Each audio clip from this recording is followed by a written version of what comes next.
Alright, it is 10:25 p.m. on a Sunday. This is going to be a weekly recap from the 8th to the 12th, and I believe I traded every single one of these days. Yes, I did. I had a total of 9 trades. 5 of them were green. My winning percentage was 55%. And I do like this. This was a great improvement over last week. The amount that I traded according to my risk reward was 77%, which last time was 42. Maybe I'm not trading that much in terms of individual trades, 9 trades, and then the last week I think was 7, but I still think it's a step in the right direction. And right here, I like this a lot in the stats. My average dollar gain, mind you, my $8 risk is very small, so these trades are small in theory, but I think I can trade a lot of these more profitably.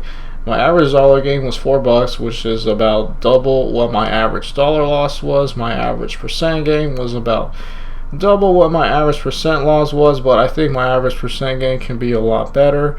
And this one did kind of mess with me. This trade I had here with OZSC, I did not, as you can see by that no, I did not risk accordingly. I didn't do that well, but I think I learned a lot that week in terms of trading.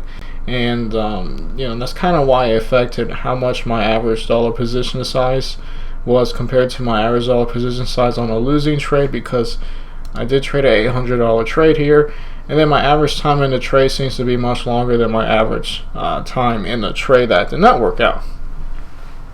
I like that a lot because I've been struggling basically my whole trading career since I started holding on the setups that require more time to play out, and I think I've been doing a lot better, but I still need to keep getting a lot better. And I made just $13 and I traded just under $3,000 of dollar volume. That is 0.5% of what I traded in dollar volume I made profitably, but definitely not as good as it was the previous week, but I think I am trading just a little better in some cases. In other cases, I need to go back and try to improve better. But I think the one thing I really learned this week is to just risk better, to risk the wick if there is a wick on the setup, and then account for slippage on top of that. That would have helped me. In this case, have been profitable on IND instead of a losing trade. This one would have been a massively profitable trade. And before I get too carried away, I'm gonna go ahead and just go ahead and start going over the setups. In terms of did the setup work, I got like a 78 out of 100. Did I trade well or not? I got a 79. Not really that bad, but yeah. Let's go over the setups. I'm really happy again. Compared to last week, I did a lot better in terms of did I trade according to my risk level, because before I was trading too small, but I did have that issue here, and I think I know how to risk the setups better in the future, or at least starting tomorrow. If I trade anything tomorrow, let's go ahead and go over the trades. And the first trade of the 9 trades is AABB. I traded it 2 more times. Let's look at AABB for a morning panic bounce play on the 8th.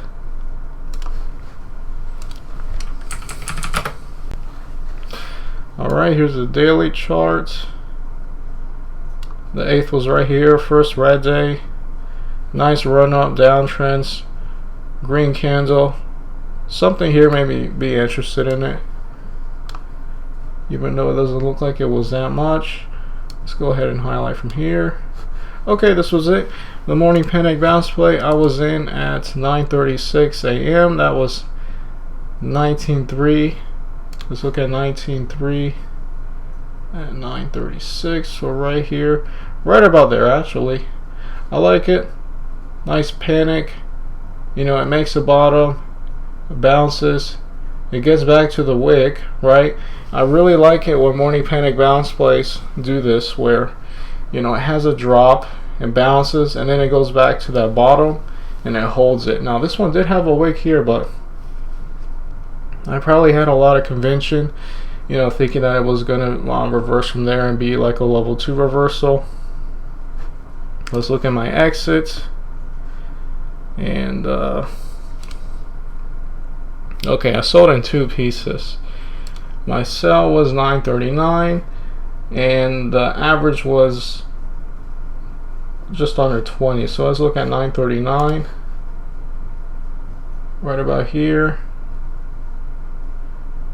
Right about here. I could have done better on my sell potentially, but I remember this setup. I was in it right here. I immediately sold some at 19.7 when it looked like it was working just half, just in case that this range is going to fail, is going to break the low again and continue the downtrend. And then I sold the other half at what was it? I think it was right here. What was it? 939. Yeah, that's when I officially got out at 939, but I did sell some probably higher near VWAP, and then I sold another section here at 19.7. Just selling in two pieces. That's something I need to keep doing. I did have another opportunity to trade at ABB a few more times for a morning panic bounce play, and I hesitated. That was totally my issue. And then there was one more, I believe, morning panic bounce play where I could have sold in two pieces, and that would have helped me be a lot more profitable. I just like selling some immediately for a profit because it helps me hold on to the other half or the other section of the, the other portion of the position if it, continues to work out. And that helps me, again, just be patient, not thinking, oh, what if this is the top right now and then it breaks the day low and I'm in trouble. A lot of these morning panic bounce plays work. This was one example. This is definitely a trade I want to continue the model. The percent gain wasn't bad at all. If I held even better, it did get to 21. A lot of room for improvement, but I really like the progress I made on that trade. This one's another morning panic bounce play. And yeah, this one did not work out actually, but I barely sold for a profit. Let's look at INND morning panic bounce play for the 9th.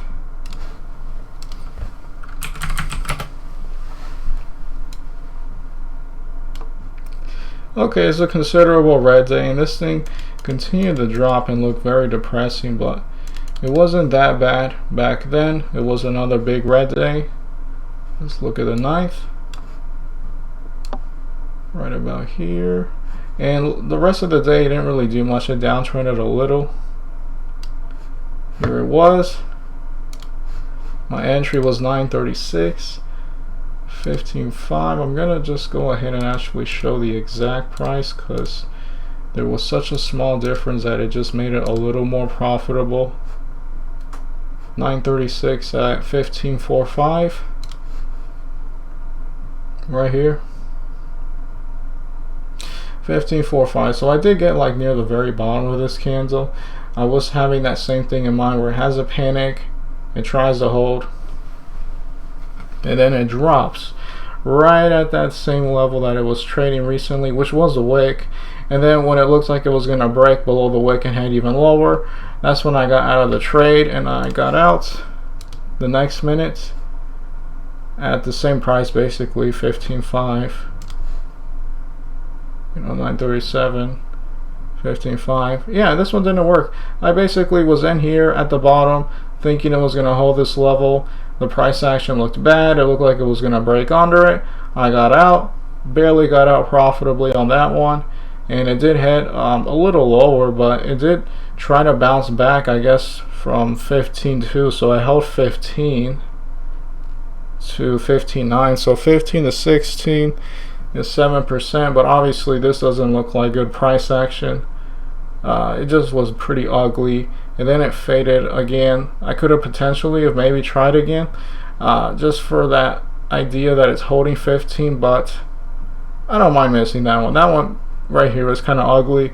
Here's an example of a morning panic bounce way that did not work out, but it did offer that opportunity to get in. I traded it. There's really nothing else I should have done with it. That wasn't a bad trade at all. Not all morning panic bounce ways are going to work. Let's look at the 9th IOUS OTC Swizzle.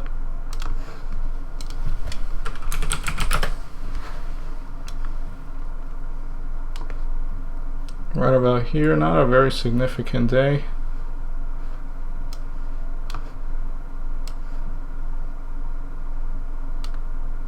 This is the OTC Swizzle, basically just trading back and forth.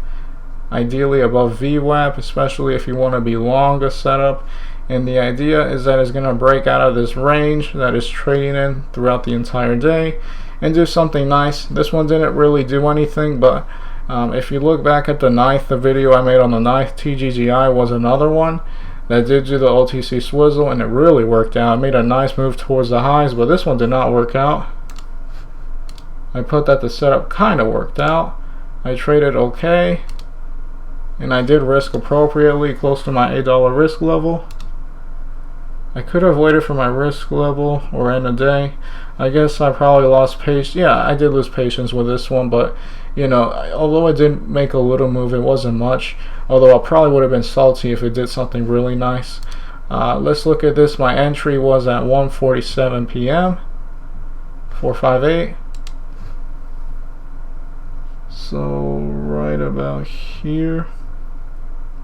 Right about here. I did hit the ask.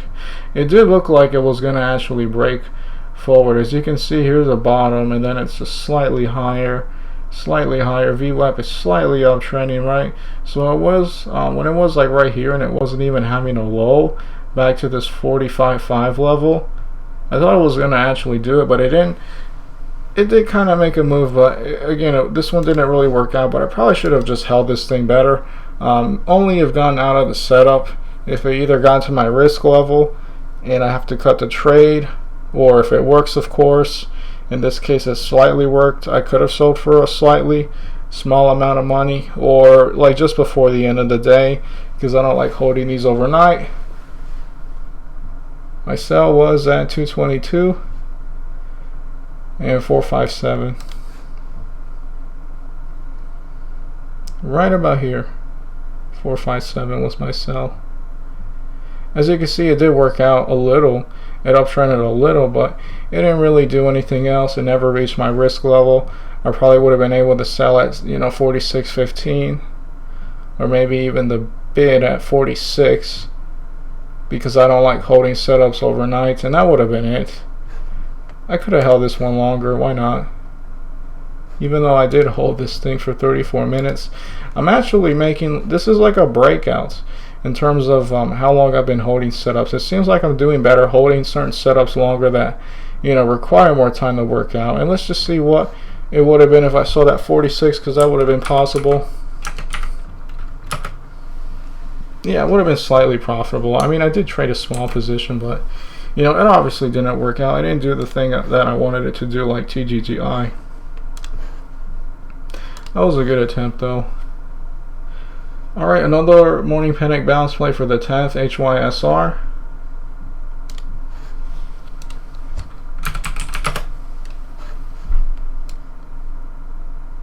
Right about here. It is a somewhat recent, OTC runner that's made moves before. I traded the red day right here. Probably looked clean. And I remember I just added this stock the same day that it had that morning panic bounce play. My entry was 941, almost 942 at 758. Right here, 941, 758. Right here, so it looked like a morning panic bounce play was going to work. And I was risking the bottom with slippage, I believe. At least that's how I should do it. Yeah, day low was slippage 74. I did trade accordingly in terms of size. Yep. At this level here, right at 941, that's right. My sell was 947.77. 947 right here. 77, I believe 771.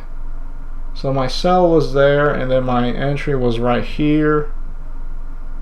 This is an example where I should have done this like I did with that other OTC trade, morning panic bounce play. I believe it was AABB, where I sold in 2 pieces. I could have easily have sold half of my position here and then risk the other half if it actually breaks the the low right here. So then if I have to sell for a loss because it breaks the low on that section of the trade, maybe I'm still profitable or slightly break even, but it helps me hold through and have more patience for something like this that eventually continue the uptrend. And it would have been a pretty easy sell, I think, at 78, which would have been more profitable. Definitely a lot of room for improvement. I need to start implementing that more. just selling in 2 pieces, but I did everything else with this setup pretty nicely. Let's just see what a sell at. Let's just see, because 78, but I would have sold maybe half. So let's just see what if I sold at 775, which is like right in the middle. Yeah, that would have been more profitable, a lot better in terms of percentage. But I think I would have felt a lot better because I traded it better just doing 2 pieces. Because a lot of these morning panic bounce plays do work. And then on the one that doesn't, at least I got out break even. And I exposed myself to a really good opportunity for, a profitable move towards the upside. A lot of good things here. I just probably should have sold in 2 pieces like I did with AABB. I definitely need to start doing that more. This is a new one, AABB, not a morning panic bounce play, but the lower low. It kind of worked. I did trade well. I did trade accordingly in terms of risk level. Day low with slippage. Alright, let's look at AABB for the 11th.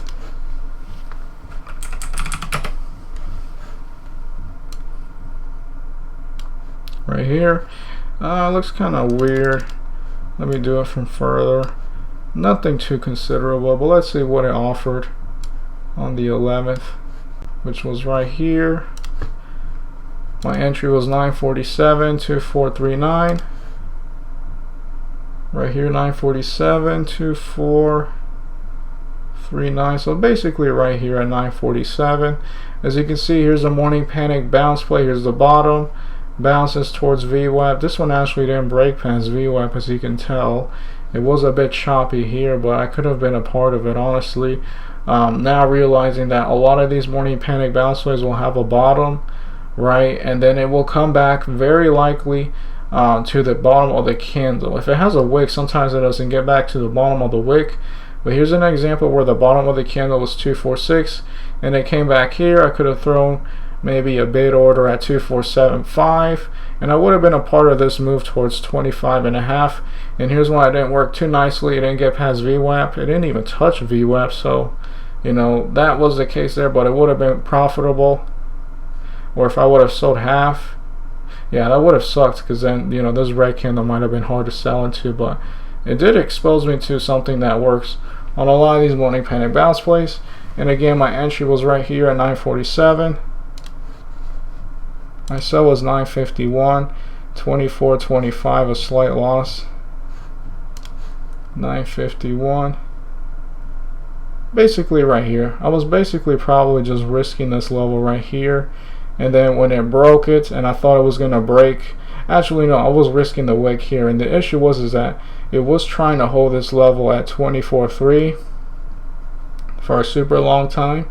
But when in this candle right here broke under it, I thought it was going to break the day low, which was right here. It didn't do it. It actually held itself together, and it did make a move from 24 to 25, but I honestly don't mind my sell there. Maybe with more experience, I can see the price action and say, alright, this one's actually holding the wick. Maybe I'll be less scared, and then I'll hold on to the setup because it still hasn't, in theory, broken the wick. It does work out eventually. Just out of curiosity, what a sell at 25.18 would be. Yeah, that would have been a nice percent gain, a nice dollar gain as well, given the size that I'm trading. But I don't mind that I was just scared because it broke this little baby range here and it dropped towards a day low, but it did hold it, and that's pretty good. This setup did work out. I was just kind of scared. Instead of I think I did it backwards. This one did work out. It wasn't massive. And I think in terms of how I traded, that was okay. I think I got that one confused. So let's make this one a 4. And then right here is actually going to be a 4. That's more like it. Okay, yeah, I probably just recorded that wrong because it did work. I just wasn't a part of it. And this one is one where it kept putting up like higher lows. Here's a low. Higher low, maybe a baby higher low, but it's really uptrending. When it does something like this and is not putting up actual lows, it's just going diagonally, I think it's a good idea to just throw a trend line there, and then when it looks like it kind of breaks at the sell, That would have been profitable. A lot of potential in that setup. Maybe with more experience I can trade that better, but I think I did learn from that. I did get experience from that, and I just have to keep going. That one really wasn't that bad at all. AABB was another setup on the 11th, the same day, right? Yeah, but I went short. Okay, lower high short. Let's go ahead and look at this. I was short. I held this one for 2 hours. Wow. 11:13 a.m. 257. Right here I was short 11:13. 257. Well, I guess I rounded the 258. Yeah, 258, 11:13. Right here was when I was short. Basically right here. Here's a high. In theory, this is a lower high. And it could keep downtrending, maybe put up lower lows or something like that. I was probably just annoyed that I missed, the move that it made here. Then it had this, sketchy run up as this thing is trying to run towards the highs here, and it might top out. And let me just see. It's trying to do it, but it might not even get close to it. Maybe it does get to this level and then it fails, or maybe it'll break out. But my short was right here, thinking this thing was a potential top and is going to fade from here. I got out 2 hours later, so I guess I'm going to have to zoom out on this chart, hey? Let's zoom out. This is better. My short was right here. My risk level was a day high with slippage 27, so if it would have broken right here, I'd be trying to cover immediately, and maybe with slippage it gets to 27. So I do account for, slippage. And I couldn't have traded anything larger to get closer to $8 without trading a weird size, especially on a short sell, because my short selling account is a PDT account. My cover was 126 at 254.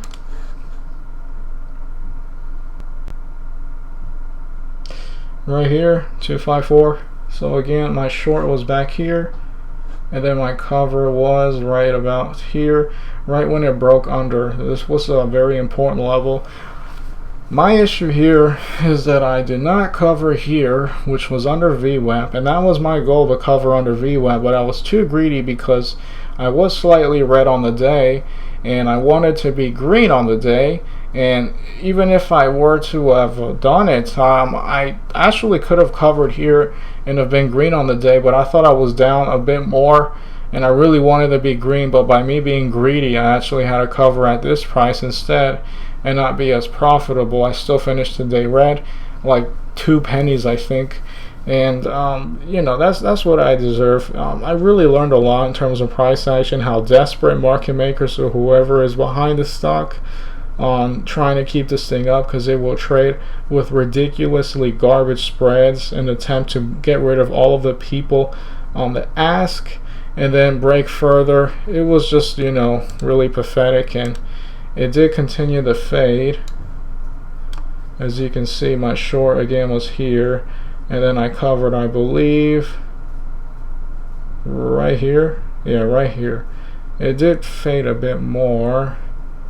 It never broke my risk level. It even got to 24.3, but I should have covered here, and this would have been super nice. I could have easily covered at 25.25. Let's see what that would have been. Right, yeah, that would have been better percent-wise, a little more profitable, and I would have been green on the day too. I was too greedy here. That's why I didn't trade this one perfectly, but I wasn't overly crazy for sure. But yeah, definitely if I have a certain goal on when to cover, when to sell, I need to follow it. It could downtrend even more like it did in this case, but what it meant was that I had to hold through so much more price action. I was just just annoying, and it's just not worth it. I should have just covered at my goal there. That was a great lesson. Let's look at OZSZ for a first dip under VWAP setup. OZSC for the 12th.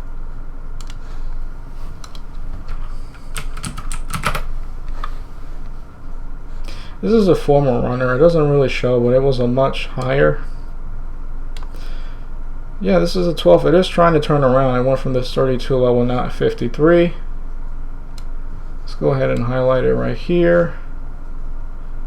And my entry was 1006, 54.25. I'll probably zoom in just a little more. Yeah, 1006, 54.25, right? Yeah. That is not, no, that's actually, yeah, right here. This is when I bought, so this thing had a nice run up, downtrends, first time under VWAP, maybe an uptrends, gets near the highs, puts up a higher low, off of this range, maybe at VWAP, maybe slightly under it, just higher than here, and then maybe it can break this level when it uptrends again. Definitely not the case. This is just where the setup didn't work out. My sell was 1007 at 54, so the next minute. Yeah, I didn't have this one appropriately risked. That was my issue here, and I did trade too large for that reason. And I sold at 54 because I thought it was going to break. The next minute it did break under. I honestly didn't see it when it broke under. Maybe I would have, gotten out of my position and cut losses quickly, but it might have been too quick too. It did immediately try for a 55 run, and then it was just trading back and forth. Look at the spread, looking very ugly until it failed and went to 50, which is like almost 10%. So that was a pretty considerable drop there. It just didn't work. A bit too choppy, but I don't think it was too bad of an attempt. I'm probably in the future I'm gonna maybe still consider dips under VWAP, but maybe after it already has one that successfully worked and I'm in at the second one, then to be right at the first one and then it does something like this where it fails. I think that's what I'm going to do, especially when it has a spike in the morning. It doesn't seem like it works out, but on some of them they're very nice. But I think I'm just going to wait for the second dip under VWAP, which would already then prove that the first one worked, and then that's kind of like more odds, I think. But this was the setup here. Yeah, I didn't risk this properly. And I went 15,000 shares. In theory, I should have risked, at 54 breaks, maybe I get out at 53.5, and then I would risk 53.5, and I would be a smaller position. I just didn't do this properly. I was oversized. Because I was actually shouldn't have put 53.5. I was risking 54 breaking. Well, I mean 0.54. And then even then I was too small, because if I was just risking 54 breaking, I should have been at least double my position, a $1,600 position. But that's not realistic. I should account for, in this case, 54 and slippage. So again, at 535, that's when I should have been risking. So in theory, I was risking too small, but I wasn't risking the right level.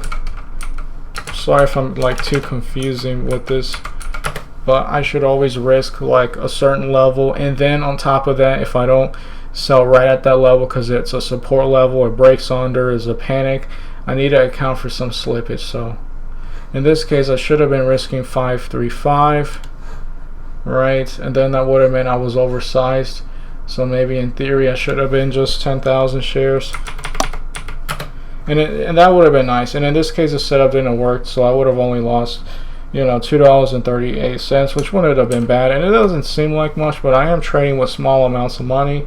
In theory this is going to matter a lot if I trade just another zero. So yeah, I didn't risk appropriately, and I was risking 54, so I should change that to 54, which means I was too small, and then in that case I should have been 30,000 shares in, right? A $1,600 position, but I shouldn't have just risked that level. I should have risked it and some slippage. So I'll probably leave it like this.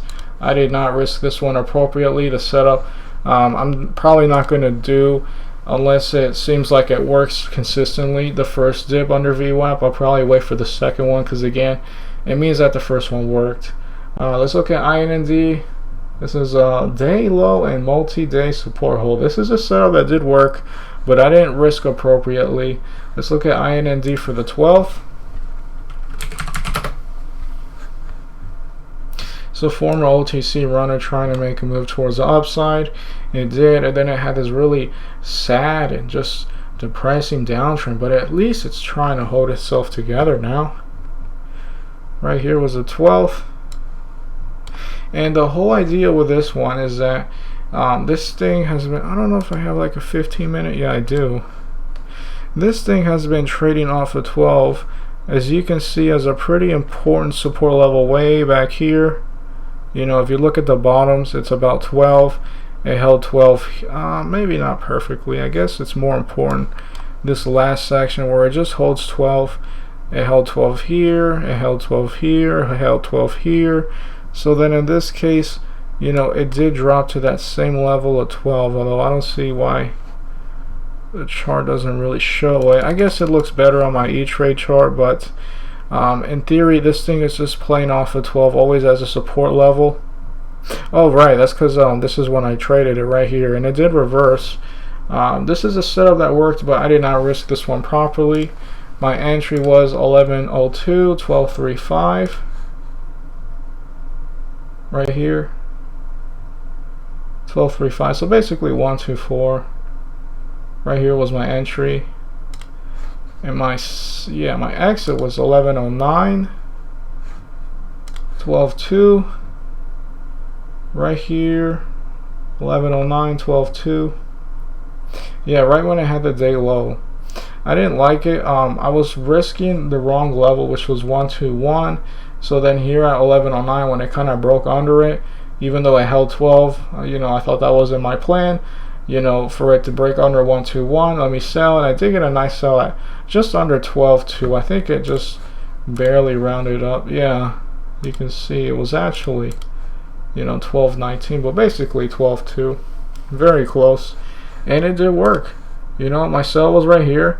Look what it did. It got as high as 14. I would have never held this thing overnight, so I probably would have sold had I have still been holding this setup right here in the highs. Maybe sell half at some point, and then the other half here perhaps if I were to have held it that long. But this is a setup that works just because of the fact that it's been holding 12 for a super long time. Except I was just way too picky. You know, 12 held, and that was a round number. I didn't risk it appropriately. I risked 121 breaking and not 12. In theory, what I should have done was this. I should have been risking, this is where I put my risk level, you know, so it calculates right here accordingly. Should have been risking 11.5, right? Because in theory, the setup doesn't work. It breaks 12, and then there's slippage, and maybe worst case I got out at 11.5, and then I would have traded smaller for that reason. So I would have traded 10,000 shares, because now it says my risk level is 17, so I was oversized. But if I trade half, this is perfect, and then I would have been able to have held through this setup and been profitable because it never broke my risk level, which was 12, a very significant point that held multiple times. It looks more clear on that chart I use on E-Trade, and this thing did get as high as 14. So let's just see what a sell at 132 would have been. Again, half of the size that, you know, I was trading 10,000 shares instead of 20,000 shares. Yeah, that would have been a nice percent gain, a nice dollar gain, and I would have been risked appropriately.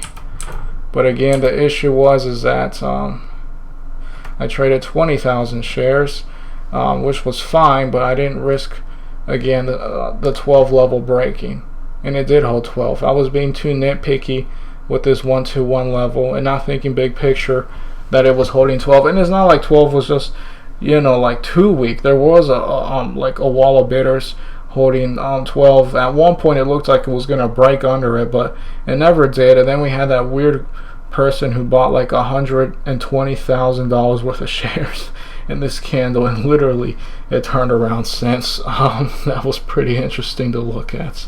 I wonder if that person, you know, is still holding most of his position, or maybe just a portion of it. But That wasn't a bad setup at all. It worked out. I just didn't trade it accordingly because I didn't risk it properly. And I have no idea what I've been doing before. I started trading off of a dollar risk level, but I'm really happy to be doing it now, even though I'm trading small.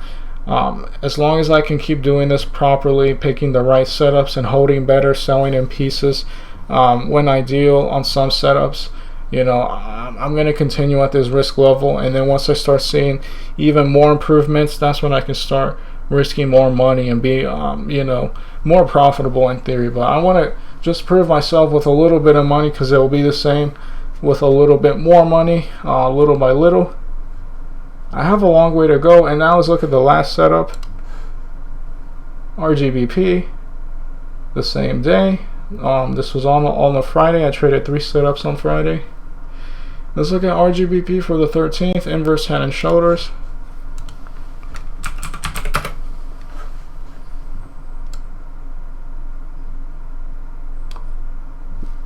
Yeah, this was it.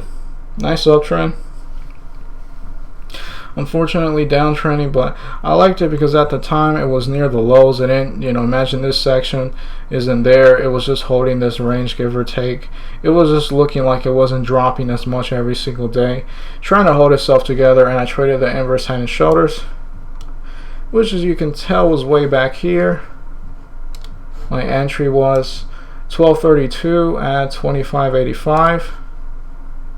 So right here, right about here, 25.85. So basically right here was my entry at 1232. Shoulder, head, shoulder. It could reverse. It would be super nice if we get a sell in VWAP, and this one didn't work. It just didn't. It did kind of work because it did put up a higher low here, but it didn't get to that level right there. It obviously had more room towards the downtrend, the bottom. And my sell was 118. Now I sold in 2 pieces, which I liked here, but in theory this is when I got out at 118. The other section of the trade right here, 118. Why? Because it was looking like it was going to break this little range right here, the higher low it made off of this shoulder, this baby higher low. I got out the rest of my shares here, this section, just for a slight loss, and I believe I sold the other half maybe around here at 263. I sold out of my 5,000 shares, 3,000 at 263, and then the last 2,000 right when it looked like the setup wasn't working right here, right when it looked like it was going to break under. I'm glad I did that and I didn't back hold it, because look, it went way lower. So this was a good trade. I actually traded this one nicely. It just didn't work out here, which is fine. I'm happy that I sold half while it was still at its highs, just for that same reason that it did it here in case it was the highs and it wasn't going to put up higher lows and continue the uptrend. That's why I was profitable on this setup. Hindsight would say, oh, sell everything up there, but you never know. It could have been a lot of room for potential, and this is one where I'm actually really happy with the way I traded this one. The setup kind of worked because it didn't just do this price action right after I got in. It still offered a move just a little bit. So yeah, that's about it for this week. What I have to do is, in terms of morning panic bounce plays, I need to consider selling in 2 pieces because a lot of them work out. Obviously some of them won't, but most of them do work. They at least get towards VWAP, and a lot of them actually go above VWAP, and I want to be a part of that. A lot of the morning panic bounce plays will make a low, and that low is sometimes, in most cases, a level that it will come back to before it actually starts uptrending. It will come back to the bottom of the candle. Sometimes maybe the morning panic bounce play makes a low and the very low is a wick, but a lot of times they don't come back to that wick. They come back to that candle low. So what I think I'm going to do is that when it comes back to the bottom of that candle, the same range, and it looks like it's trying to hold it, I can continue with the plan and be long right then and there when it looks like it's starting to work a little, so it won't be at the very bottom of the candle low, well, maybe slightly above it, or maybe I can just throw in an order and see if it gets filled. And then if it actually breaks, you know, the bottom of the wick, if it downtrends, then I'll cut the trade, and then I'll be under my $8 risk level, you know, even if there is some slippage, unless it's just massive. But you know, that's totally fine if something like that happens. And if it does work, I need to consider selling half when I feel like a top might be in, at least at the moment, and I'll hold the other half, or the other section, the other portion, if I don't sell in 2 even pieces, you know, ideally if it continues to uptrend and work out. So yeah, definitely that. And I also need to, you know, risk the wick, and not just morning panic bounce plays, but regular setups too, and account for slippage on top of that. Or if it's a setup like OZSC where it doesn't really have a wick, I just need to risk the bottom of the range that I'm risking off of, and then account for slippage on top of that. A lot of room for improvement, but I think that's what I'm going to apply and continue to push forward, God willing. I'm very thankful for the week and the lessons I made. A lot of room for improvement.